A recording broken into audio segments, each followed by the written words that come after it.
crash and a fireball, we pulled over for an argument. No, come on! No, it's not just about the result, it's about the sensation along the way. The problem with this, mate, is they put the engine in the back. Okay, wrong place. No. Horse and cars. I know, let's put the horse at the back. So in your case, they put the horse in the cart? Yes, but it's balanced. No, that is one of the defining characteristics of that car. What? Well, for one thing, it defines the shape, which is incredibly aerodynamic. For another, the packaging means with the engine behind the rear wheels, you've got room for another set of seats, so you can use it. Why do you want seats in the back?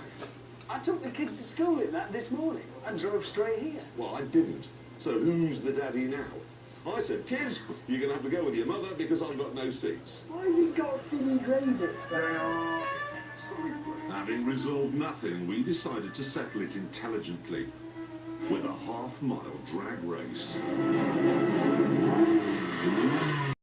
Well, I've got about 70 brake horsepower less, but it's lighter. His four-wheel drive will bog down off the line. I really want to win this because I really, really like this car. I mean, a lot. I've got the engine on the rear wheel, so I've got the advantage in traction. I'm confident. Ish.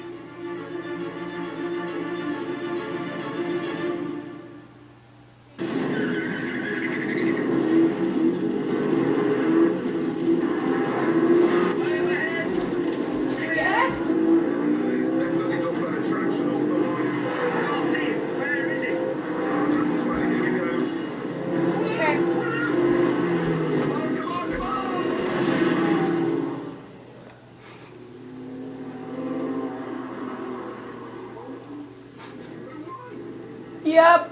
I've no idea.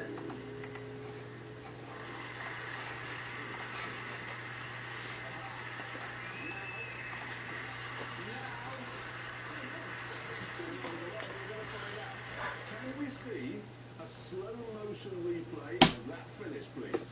Here we go. Oh, yes, clearly!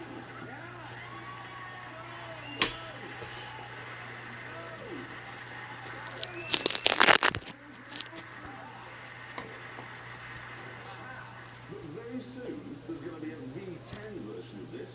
Not the Lambo V10, Audi's own. Then, Yeah, I wouldn't hold your breath. why? But did you hear what happened to the prototype? In fact, we have a photograph of it here if you look at.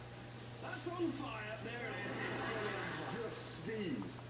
Really? Yes. Would you like to see what happened once they put the steam out? Yeah. There's the car after they put the steam out. That's steam, isn't it? Steam? Well, steam. Can we just get on? Look, I'll tell you what, I'm going to settle this once and for all.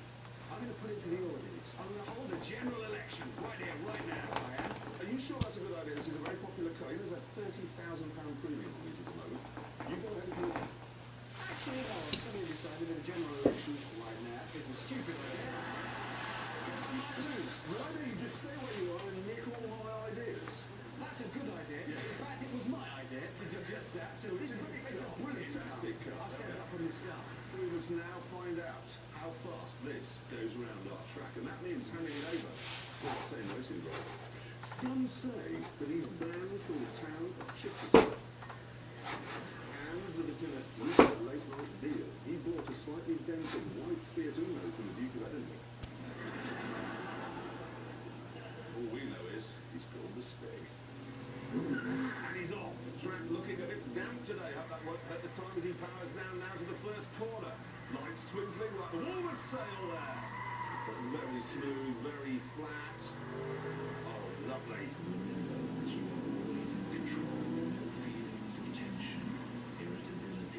Stig seems to have got himself some self-help CDs as he flicks it beautifully through Chicago chassis. Really is sublime. Let's see how it comes with hammer ahead now. Slow in, then back on the power. No real drama there at all. In these conditions, it's just excellent.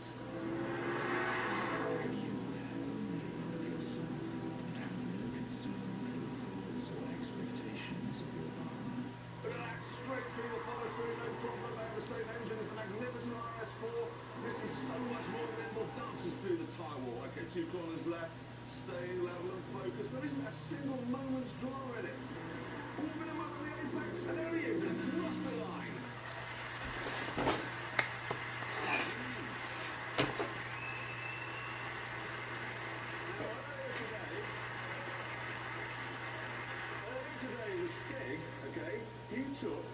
rush around, okay? So we can get a time for that. We've got some footage of him coming up, I think, to the second to last corner here. Yep, there he is.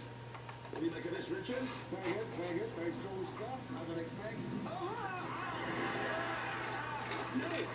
Well, it's my idea to say, as I've always said, that the engine's in the wrong place in a Porsche, and that was... It was never my idea that you've stolen that. No, it was It my wasn't. idea. But he went out again, and he did it in 1 minute, 26.2 seconds, okay?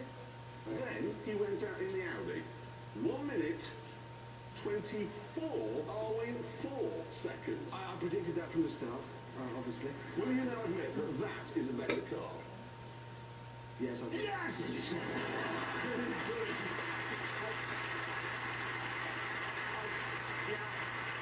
Yeah, I know.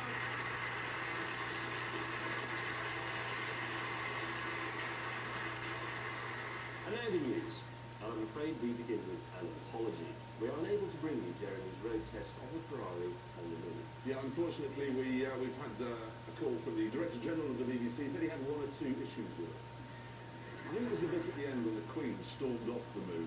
No, actually, the Queen walked onto the No, moon. she didn't. She stormed off it. It wasn't faked in any way. It wasn't faked. Okay, now, you know McLaren are working on a new supercar. Well, given what's happened in Formula 1 this year, we've been able to speculate on what that will look like. Here it is. Yes.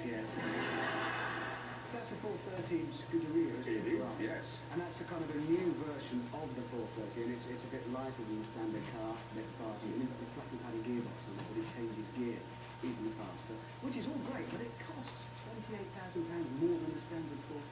I know, it brings us back to those lightweight supercars that we were reviewing last week, because what really annoys me is that you buy a Ferrari 430 and you think this is as good as Ferrari can make a car, and a couple of minutes later they come along and go, no, actually this is. But it's going to cost you And if you give us another £28,000, you'll have a car as good as we can actually make it. Exactly right. I think it's a bit like that Sainsbury's Taste the Difference cheese.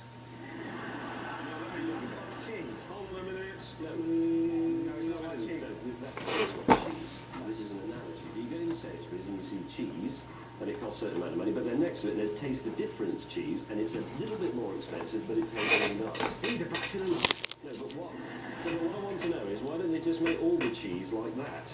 Or do they just make that cheese and then make something that's a bit worse, price it lower and say, some rubbish cheese for poor people? Hang on, I'm confused. So why Why are you on this programme? I'm right, aren't I? It is like, why would you deliberately make the cheese less good than you could make it?